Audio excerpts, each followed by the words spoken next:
Hello दोस्तों, कैसे हैं आप सब। उम्मीद करते हैं आप सब बहुत ही अच्छे होंगे। तो मेरा नाम है हर्ष और स्वागत करता हूं आपके अपने यूट्यूब चैनल मेंस बाबा के ऊपर में।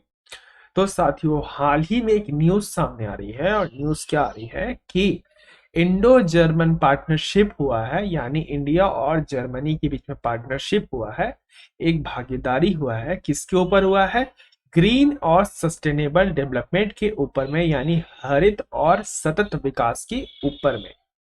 क्या है नहीं है एग्रीमेंट के बीच में, क्या क्या बातें हुई, चर्चाएं हुई, क्या इसके महत्वपूर्ण विषय हैं, सब कुछ बता दूंगा। पर उससे पहले मैं चाहता हूं आप प्लीज वीडियो को लाइक कर दीजिए, चैनल को सब्सक्राइब कर दीजिए और शेयर कर दीजिए अपने तमाम दोस्तों के साथ जो तैयारी कर रहे हैं UPSC, state PCS, SSC, banking, railway इत्यादि किसी भी एग्जाम की, जहां पे करंट अफेयर वगैरह चीजें पूछी जाती है, तो उनका हार्दिक स्वागत है। तो आइए देखते हैं क्या है नहीं है। तो आपका मेनली जीएस पेपर 2 से इंपॉर्टेंट रहेगा साथियों। जीएस पेपर 2 का सिलेबस जैसा कि bilateral groupings, regional and global groupings, agreement involve the India and the affecting India's interest, यानी भारत और भारत से जुड़े जितने भी तरह के देश हैं जो भारत के हित में रखते हैं, भारत के हित में बात करते हैं, उनके लिए बहुत सारी महत्वपूर्ण विषय आपके लिए बन जाती है जीएस पेपर 2 से इंपॉर्टेंट। तो जैसा कि मैंने आपको बता देता हूं कि बिजनेस स्टैंडर्ड के अंदर में ये आया हुआ था कि हम लोग ने क्या किया है, एक जर्मनी ने कमिट किया है कि वो क्या करेगा, भारत के अंदर में 10 बिलियन यूरोस क्या करेगा, इन्वेस्ट करेगा। जो भी ग्रीन प्रोजेक्ट चल रहे हैं भारत में, उसमें 20 या 20-30 के, मतलब 2030 के अंदर में। तो न्यूज में मैंने बता ही दिया कि साथियों, इंडिया और जर्मनी ने डिसाइड किया है कि वो लॉन्च कर रहे हैं Indo German partnership for sustainable and green development. तो इस पार्टनरशिप के साथियों माफ कीजिएगा, इस पार्टनरशिप के साथियों मेजर हाईलाइट क्या निकल के आ रहे हैं, यानी जो महत्वपूर्ण हाईलाइट है वो इस तरह के सामने निकल के आ रहे हैं कि सबसे पहले डेवलपमेंट असिस्टेंस की बात की है, यानी जो हम विकास कर रहे हैं उसमें जर्मनी एक एक क्या कर रहा है, एक हमको मतलब हेल्प कर रहा है। असिस्टेंस का मतलब क्या होता है साथियों, हेल्प करना है या किसी चीज को मतलब एक तरह से वो देना, मतलब सहारा देना। तो इसमें जर्मनी ने कहा कि सुनो भाई भारत, मैं आपके भारत में क्या करने वाला हूँ, 2030 के अंदर में या उसके बाद भी ये हो सकता है कि आपके अंदर जो भी ग्रीन प्रोजेक्ट चल रहे हैं, यानी आपके भारतवर्ष में जो भी ग्रीन प्रोजेक्ट चल रहे होंगे, चाहे वो सोलर पैनल प्रोजेक्ट चल रहे होंगे, कुछ भी प्रोजेक्ट चल रहे होंगे, उनमें मैं 10 बिलियन यूरोस इन्वेस्ट करने वाला हूं अपने तरफ से। ये जो असिस्टेंट प्रोवाइड किया जा रहा है वो किया जा रहा है इंडिया के अंदर, जिसका नाम क्या है, ज्वाइंट डिक्लेरेशन ऑफ इंट। याद रखिएगा साधु, इंटेंट, यानी ज्वाइंट डिक्लेरेशन ऑफ इंटेंट बहुत इंपॉर्टेंट वर्ड है।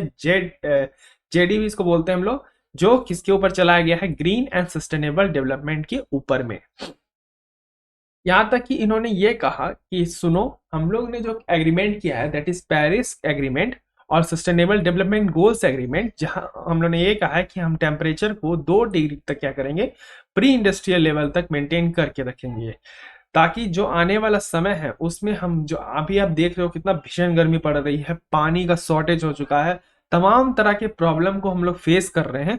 इन चीजों से अगर हमें बचना है तो हमें क्या करना होगा, 2 डिग्री टेम्परेचर अभी से मेंटेन करके रखना होगा। तो पेरिस एग्रीमेंट क्या है नहीं है मैं बता देता हूं साथियों, आपके लिए इंपॉर्टेंट बन जाता है कि पेरिस एग्रीमेंट क्या है नहीं है। चर्चा हो ही गई है तो मैंने सोचा कि पहले मैं इसे रिलेटेड सर्च में दे दूंगा, फिर सोचा चलो बच्चे इतने क्यों मेहनत करें, मैं खुद ही पढ़ा देता हूँ। लेकिन आप जो हो ना, बिल्कुल भी सपोर्ट नहीं दिखा रहे हो और मुझे बहुत ही ज्यादा खराब लग रहा है कि मैं अपने काम के साथ साथ आपके क्लासेस को भी लेता हूँ। जो भी इंपॉर्टेंट चर्चाएं दिखती हैं मुझे आपके यूपीएससी अनदर एग्जाम के एस्पेक्ट से, मैं उन्हें कवर अप करता हूँ, परंतु आपके द्वारा कोई भी ना लाइक किया जाता है ना चैनल को सब्सक्राइब किया जाता है। इसीलिए मेरा ये रिक्वेस्ट है कि प्लीज कीजिए, आपके सपोर्ट के बिना कोई भी चीज पॉसिबल नहीं है। मेरा मोटिवेशन आप लोग को, जब आप लोग सपोर्ट नहीं करोगे तो क्या मैं मोटिवेटेड फील करूंगा? नहीं करूंगा। मैं चाहता तो इसे रिलेटेड सर्च में डाल देता कि जाओ अपने पढ़ो, लेकिन मैंने सोचा कि चलो बता ही देता हूँ, 1-2 मिनट लगेगा, बस थोड़ी सी चर्चा ही कर देनी है। तो पेरिस एग्रीमेंट जो डील हुआ उसमें आर्टिकल 4 में यह मेंशन किया गया है कि अगर हमें लॉन्ग टर्म में टेम्परेचर को मेंटेन करके रखना है ना, जैसा कि हमने आर्टिकल 2 में चर्चा की है, उसके लिए हमें क्या करना होगा, हर डेवलपिंग कंट्रीज को अपना क्या करना होगा, ग्लोबल पीक पकड़ना होगा ग्रीन हाउसेस एक्ट में। आपको पता है कोई भी चीज अगर पीक पकड़ लेती है तो उसके बाद उसका गिरना निश्चित है। तो अगर जितना जल्दी से जल्दी हम लोग क्या कर सके इस पीक को पकड़ लें, तब हम क्या कर सकते हैं, लॉन्ग टर्म के अंदर में टेम्परेचर को मेंटेन कर सकते हैं। ठीक है, आ रही है चीजें समझ में आपको? और इससे हम क्या कर सकते हैं, बैलेंस बना सकते हैं। आपका जो भी तरह तरह की प्रॉब्लम्स होंगी ग्रीन हाउस गैसेस से, उनसे हम क्या कर सकते हैं, बच सकते हैं। और जो सेकेंड हाफ सेंचुरी आने वाला है उसके अंदर हम क्या कर सकते हैं, अच्छे तरीके से डेवलपमेंट कर सकते हैं। तो जैसे आर्टिकल 2 में ही चर्चा की गई है साथियों कि हमें क्या करना है, 2 डिग्री तक टेम्परेचर को मेंटेन करके रखना है ग्लोबल स्तर के ऊपर में।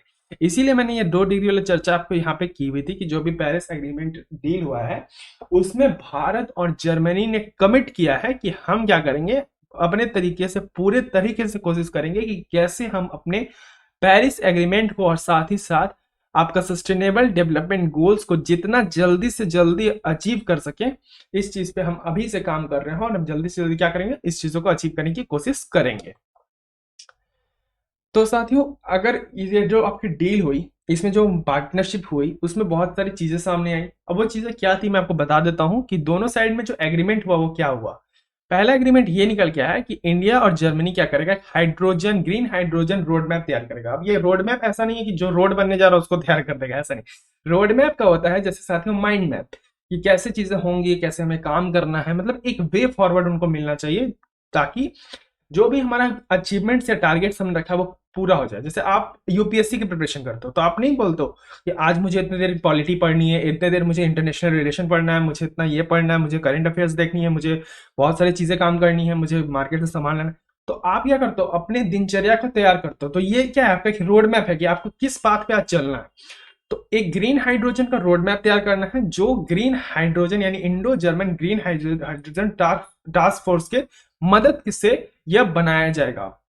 इस पे हम लोगों ने बहुत पहले भी काम किया हुआ था, जिसका नाम है इंडो जर्मन एनर्जी फॉर्म, जो 2000 आपका शायद मैं भी 16 के आसपास में अभी चर्चा करूंगा, ये बनी थी।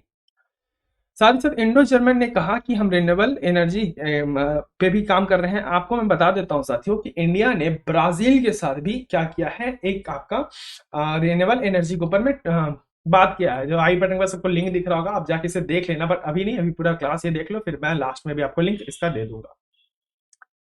तो इंडो जर्मन रिन्यूएबल एनर्जी ने कहा कि हमें अपने फोकस करेंगे जैसे सोलर एनर्जी के ऊपर में, अनदर रिन्यूएबल एनर्जी के ऊपर। रिन्यूएबल एनर्जी क्या होता है, नवीकरणीय ऊर्जा, यानी जितने भी नवीकरणीय ऊर्जा होते हैं, जैसे आपका सोलर एनर्जी हो गया, इन सब चीजों पे काम करेंगे, इन्हें महत्वपूर्ण देंगे। साथ ही साथ लाइट हाउस कॉर्पोरेशन करेंगे। लाइट हाउस कॉर्पोरेशन का मतलब क्या होता है, आप देखते हो ना कि आपको सी पोर्ट पे जाते होगे तो आपको दिखता होगा लाइट हाउस। वो लाइट हाउस क्या करते हैं साथियों, जैसा कि आपको मैं बता देता हूँ कि को बोर्ड में कोई लाइट तो नहीं होता है, कोई रोड नहीं होता कि हाँ यहाँ से यहाँ टर्निंग लेना है, हमें ऐसे मुड़ना है, हमें ऐसे घूम जाना है, ये क्या है, कोई रोड तो नहीं है।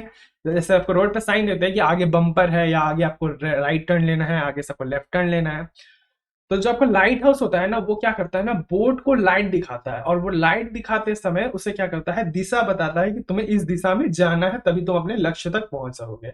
तो लाइट हाउस कॉर्पोरेशन का यहाँ यही मतलब है कि जो सस्टेनेबल डेवलपमेंट जो मैनेजमेंट है, क्योंकि जो सस्टेनेबल मैनेजमेंट किसका, नेचुरल रिसोर्सेज का, उसके लिए हम लोग क्या कर सके, एक तरह का दिशा बना सके। जो दिशा देने वाली कंपनी होगी, जैसे उसका नाम रखा गया है agro ecology and sustainable management of natural resources. इसमें यह कहा गया है कि हम जितने भी रूरल पॉपुलेशन है, स्मॉल स्केल फार्मर्स है इंडिया के अंदर में, जो छोटे इनकम वाले हैं, food security, climate resilience, improve the soil, जैव विविधता, बायोडाइवर्सिटी, फॉरेस्ट रिस्टोरेशन, यानी बहुत सारी चीजों पे काम कहा गया है। कहा गया है कि इंडिया इन सब चीजों पे, छोटे छोटे चीजों पे क्या करेगा, ध्यान रखेगा और एक प्रॉपर मैनेजमेंट सिस्टम बैठाएगा। साथ ही साथ हम क्या करना चाहते हैं, इंडिया जर्मन के साथ क्या कर रहा है, कोलैबोरेशन कर रहा है किसके ऊपर में, ग्रीन एनर्जी कॉरिडोर के ऊपर में, जो ले हरियाणा ट्रांसमिशन लाइन है, और आपका जो कार्बन न्यूट्रलाइजेशन लद्दाख प्रोजेक्ट चल रहा है उसके ऊपर में। साथियों, ग्रीन हाइड्रोजन कॉरिडोर फेज 2 चालू हो गया है। बहुत पहले भी मैंने इसके ऊपर चर्चा कर रखी है करंट अफेयर की क्लासेस में। जो यूनियन कैबिनेट थे उनके द्वारा अप्रूवल कर दिया गया है कि वो क्या बनाएंगे, इंट्रा स्टेट ट्रांसमिशन सिस्टम बनाएंगे, यानी लाइट जो जाता है ना, तार पूरा होता है ना कि पूरा तार बिछा दो, इतना तार बिछा दो कि मतलब जितना भी, मतलब एक जगह प्लांट है तो बहुत सारे तार बिछा दो कि वो सोलर लाइट का हो सके, दूसरे स्टेट तक जा सके। तो इसके लिए 12,000 कुछ आपका 31 करोड़ के आसपास इसका इन्वेस्टमेंट किया जाएगा। साथ ही साथ हम लोगों ने क्या किया कि हम लोग फॉरेस्ट लैंडस्केप, यानी जो आपका फॉरेस्ट लैंडस्केप है, यानी जो आपका जंगल है, उनको हम कैसे रिस्टोर कर सकते हैं, उनको कैसे अच्छी तरीके से बचा सके, उनकी जो पॉवर्टी यानी खत्म हो गई उनको प्रिजर्व करना। यानी आपको कोई अगर लग रही है कि आपका, क्योंकि आपको पता है ना कि क्लाइमेट को अगर हमें कंट्रोल करना है तो हमें क्या करना होगा, पेड़ लगाना होगा। आप कितने सारे फिल्टर लगा सकते हो, मतलब एयर फिल्टर टावर्स लगा सकते हो। एक तो उसको लगाने का खर्चा बहुत आता है, दूसरी बात अगर आप उसको लगा देते हो तो उसका मेंटेनेंस कॉस्ट उससे भी ज्यादा है, मतलब लगाने का खर्चा से भी ज्यादा उसका मेंटेनेंस कॉस्ट है। तो आपके लिए सबसे अच्छा और बेनिफिट क्या है कि आप पेड़ लगा दो, खुशी हो पेड़ लगा दो, गम हो पेड़ लगा दो, आपकी गर्लफ्रेंड चली गई हो पेड़ लगा दो, आपका ब्रेकअप, आपको गर्लफ्रेंड मिल गई होगी पेड़ लगा दो, हर खुशी में पेड़ लगा दो यार। जितना पेड़ लगाओगे उतना क्या होगा, एफॉरेस्टेशन होगा। जब आप एफॉरेस्टेशन करते हो तो आपकी जैव विविधता वैसे ही सेव हो जाती है। तो इसके ऊपर में भी बात कही गई है। साथ ही साथ आपका सस्टेनेबल कंडीशन, जैसे कोई भी ग्रीन टेक्नोलॉजी का इस्तेमाल करना, जैसे इलेक्ट्रिक व्हीकल्स वगैरह, मतलब हम लोग कैसे अपने ग्रीन और सस्टेनेबल टारगेट को अचीव कर सकें, वैसे पूरी बात कही गई है। साथ में एक ट्रायंगुलर कॉपरेशन की बात कही गई है। साथियों, अगर दो कंट्री एक साथ कभी आके काम करती हैं तो उन्हें हम क्या करते हैं, बायलेटरल कहते हैं। अगर 3 कंट्री आती है तो उसे हम लोग ट्रायंगुलर कहते हैं, और 4 कंट्री आती है एक साथ तो हम उसे क्या कहते हैं, हम उसे मल्टीलेटरल कहते हैं, क्वाड्रिलेटरल कहते हैं, और 4 से ज्यादा को मल्टीलेटरल कहते हैं। तो ट्रायंगुलर कोऑपरेशन का मतलब ये है कि यहाँ पे किसी तीसरी कंट्री को भी शामिल करना जो इस चीजों के ऊपर में काम कर रही है। अब मे भी इसमें मेरे अनुसार से, अगर मेरी एनालिसिस की आप बात करूं तो मे भी मुझे लग रहा है कि ये लोग ब्राजील को साथ मिलेंगे, क्योंकि ब्राजील के साथ तो ऑटोमेटिक मैंने मैं कहा कि इन्होंने की हुई है एग्रीमेंट बायोगैस के ऊपर में, आपका बायोफ्यूल के ऊपर में। तो हो सकता है उनको मिलाने की बात कही जाए यहाँ पे। बस ये है कि इसके लिए जर्मनी एग्री होना चाहिए, और होगा कि नहीं मैं कह नहीं सकता। दूसरी बात कि क्लाइमेट चेंज इंडिया, जैसे मैंने बताया कि 2006, जी हाँ साथियों, मिल गया आपका इंडो जर्मन एनर्जी फोरम, जिसके ऊपर मैंने अभी भी बहुत स्टार्टिंग में भी यहाँ पे बात की कि इंडो जर्मन एनर्जी फोरम के ऊपर में जो सपोर्टेड होगा जिस इंडो जर्मन फोरम के द्वारा। तो इंडो जर्मन फोरम जो आपका लॉन्च किया गया था 2006 के अंदर में, और ये एक तरह का फ्लैगशिप कॉपरेशन प्रोग्राम था जो एक पार्टनरशिप के लिए चलाया गया था। जैसे एनर्जी, आपका जो एनर्जी है उसको सेव करना, एनर्जी को सही तरीके से डिस्ट्रीब्यूट करना, ये इसका कम्प्लीटली एम था। अब सिग्निफिकेंस की बात कर लेते हैं साथियों कि ऐसे सब चीजों के महत्वपूर्ण विषय क्या निकल के आते हैं। महत्वपूर्ण ये विषय आते हैं कि जर्मनी ने कहा कि सुनो भाई, जो रशिया और यूक्रेन का वार चल रहा है ना, ये वॉर हमारे लिए क्या है, आपदा का अवसर है। आपदा का अवसर कैसे है भाई, ये बताओ मुझे आप। तो इन्होंने कहा कि सुनो इंडिया, मैं क्या करता हूं भाई, तुमसे वादा करता हूं कि मैं जो एनर्जी की डिपेंडेंसी है रसिया के ऊपर में, उसको कम कर दूंगा। साथ ही साथ जो डिफेंस स्पेंड है उसको बढ़ा दूंगा, यानी डिफेंस की जो अपने सामान खरीदने की बात होगी उसको इंक्रीज कर दूंगा। तो इंडिया तो रसिया पे वैसे ही डिफेंस के लिए बहुत ज्यादा डिपेंडेंट है, आपको पता है। और इन्होंने कहा कि दिल्ली से जो बर्लिन से एक्सचेंज होगी स्ट्रेटेजिक चॉइस, जैसे आपका रशिया से, उसको भी रिस्पेक्टिव नीड किया सर। देखो भारत ने पूरे तरीके से नहीं कहा कि हम अपना डिपेंडेंसी रसिया से या खत्म कर देंगे या बहुत ज्यादा बढ़ा देंगे, उन्होंने नहीं कहा। वो कहा कि हम देखो हम तो वैसे ही डिपेंडेंट है, लेकिन अगर हमारे सिचुएशन बदले, मतलब क्योंकि हम लोगों ने क्या किया, make in India made in India program चला के रखा है। हम लोग डिफेंस सेक्टर में भी अब क्या चाहते हैं, प्राइवेटाइजेशन चाहते हैं, उसके बाद उसमें भी हम लोग इन्वेस्टमेंट चाहते हैं। हम चाहते हैं कि हम अपने हथियार खुद के बनाएं। तो इस केस में हमें क्या करना होगा, कोई भी वादा करने से पहले सोचना पड़ेगा। तो इन्होंने तो जोश जोश में अपना वादा कर दिया, लेकिन इंडिया ने कहा कि सुनो भाई, मैं अभी यहीं पे खड़ा हूं, जहां खड़ा हूं महाराज, मैं वहीं खड़ा रहूंगा, आप बस देखते रहो, आप अपना देख लो। मैं कह रहा हूं कि मैं ऑलरेडी रशिया पे अभी डिपेंड हूं हथियार के मामले में, लेकिन ऐसा नहीं कहूंगा कि मैं इसे बढ़ा दूंगा या इसे कम कर दूंगा, लेकिन जैसे मेरे कंडीशंस होंगे, ठीक है, उस कंडीशन के हिसाब से मैं उस पर काम करूंगा। फाइनेंशियल एंड टेक्निकल कॉपरेशन की बात कही गई है अचीव गोल्स के अंदर में, क्लाइमेट एक्शन, सस्टेनेबल डेवलपमेंट। साथ ही साथ क्या चाहता है जर्मनी, इंडिया क्या करेगा, रिसर्च एंड डेवलपमेंट बढ़ाएगा, इंकरेज करेगा प्राइवेट इन्वेस्टमेंट, और इसका एम क्या है, जो भी बायलेटरल, ट्रायंगुलेटरल या मल्टीलेटरल कॉपरेशन है टुवर्ड्स द क्लाइमेट प्रोटेक्शन, यानी आपके पर्यावरण को सेव करने के हित में जो भी तरह की बातें होंगी इस दुनिया भर के अंदर में, जर्मनी और भारत उनको सपोर्ट करेगा। ये तरह का प्रॉमिस किया गया है एक दूसरे से।